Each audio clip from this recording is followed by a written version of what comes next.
Everyone, आशा करती हूँ आप लोग मस्त होंगे, स्वस्थ होंगे और मज़े में होंगे। आज मैं बताने वाली हूँ डिसलेक्सिया, लर्निंग डिसएबिलिटीज़। लर्निंग डिसएबिलिटीज़ वो है लर्निंग डिफ़िकल्टी, जिसे डिसकैलकुलिया भी कहा जाता है और डिस्ग्राफिया भी कहा जाता है और स्पेसिफिक लर्निंग डिसएबिलिटीज़ भी कहा जाता है। तो आज मैं उसी के बारे में मैं बात करने वाली हूँ। इससे पहले मैं आप लोगों से एक छोटी सी रिक्वेस्ट चाहती हूँ, जो भी हमारी इस वीडियो को देख रहे हैं उसे लाइक शेयर एंड सब्सक्राइब ज़रूर से ज़रूर करें, ताकि हमारी वीडियो आप लोगों तक आगे भी आए। तो आज मैं स्टार्ट करूं। इसमें लर्निंग और लिसनिंग का डिसऑर्डर होता है। इसमें बच्चा 6 से 7 साल के बीच होता है।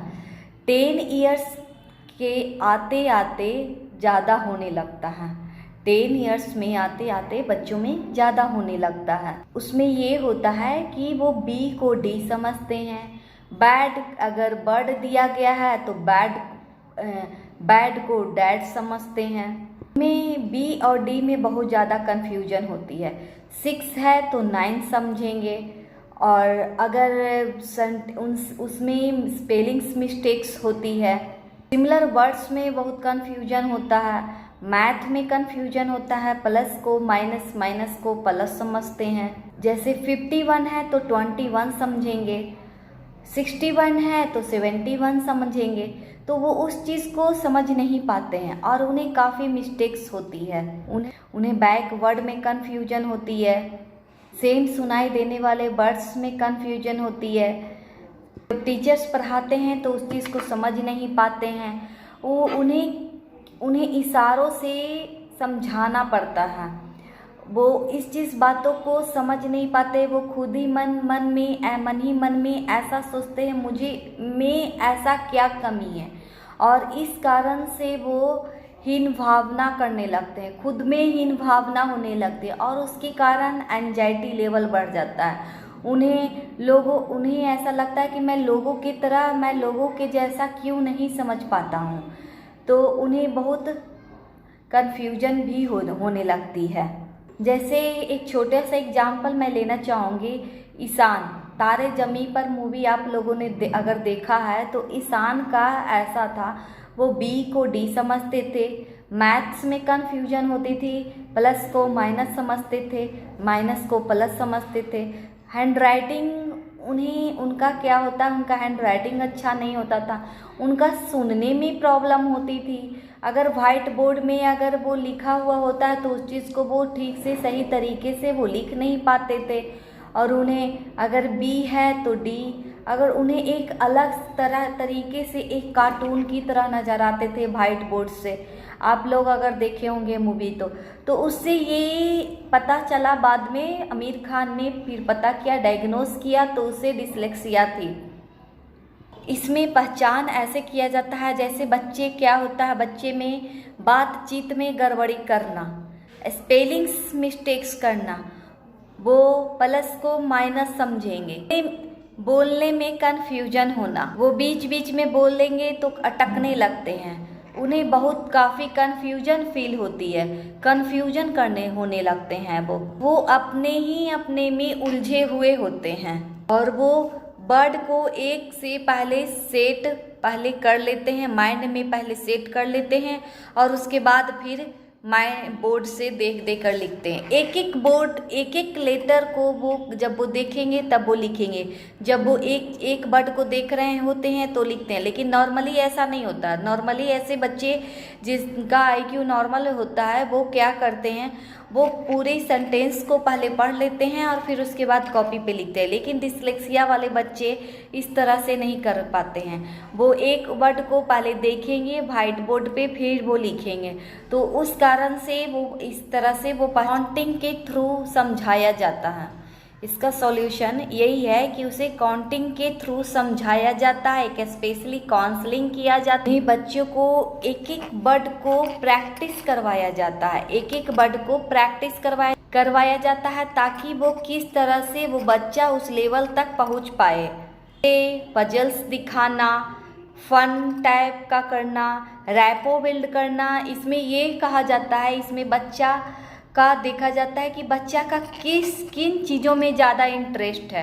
सबसे अधिक किन चीज़ों में ज़्यादा इंटरेस्ट है।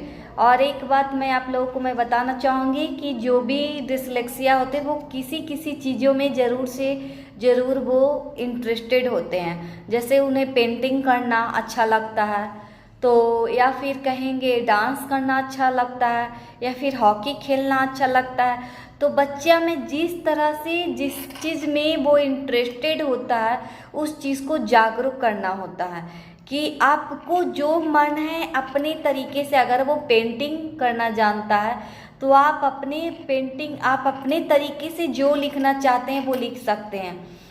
उसमें ये बताना होता है वो कैसे करके अपने पेंटिंग के थ्रू अपने मन की बातों को भी एक्सप्लेन कर देते हैं। वो पेंट में, वो ड्राइंग में वो मन के थ्रू अपनी चीज़ों को वो ड्राइंग कर देते हैं। जैसे ईशान क्या था, वो अपने मन ही मन में बहुत सारा मन में एंजाइटी लिए हुए था, तो उन्हें मन में जो हीन भावना थी, तो उसी तरह से वो आमिर खान ने क्या किया, जो ईशान को इंटरेस्टेड था जिस चीज़ों में, वो उस चीज़ों को ही वो आगे मोटिवेट कराया ताकि वो जो भी है उस चीज़ को वो आगे कर सके।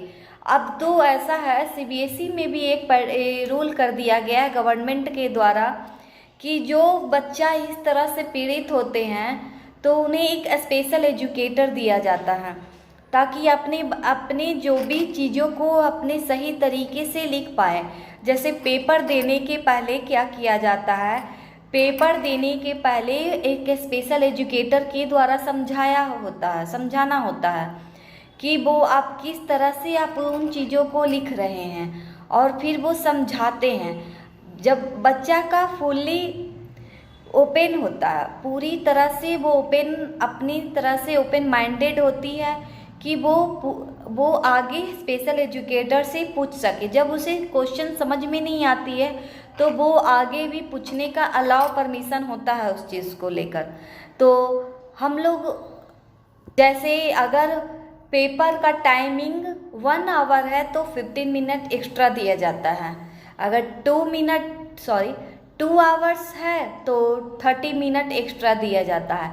अगर 3 आवर्स का एग्ज़ाम पेपर टाइमिंग होता है तो 60 मिनट एक्स्ट्रा दिया जाता है। तो इससे बच्चा क्या होता है, जो भी आगे लिखने में उसे काफ़ी प्रॉब्लम होती है, देर तक वो लिखते हैं, तो उन्हें इसलिए एक्स्ट्रा टाइम दिया जाता है। और ये सीबीएसई के द्वारा स्पेशल रूल कर दिया गया है ताकि इससे बच्चा पीछे ना हो और अपनी जो भी बातों को अपने तरीके से वो लिख पाए।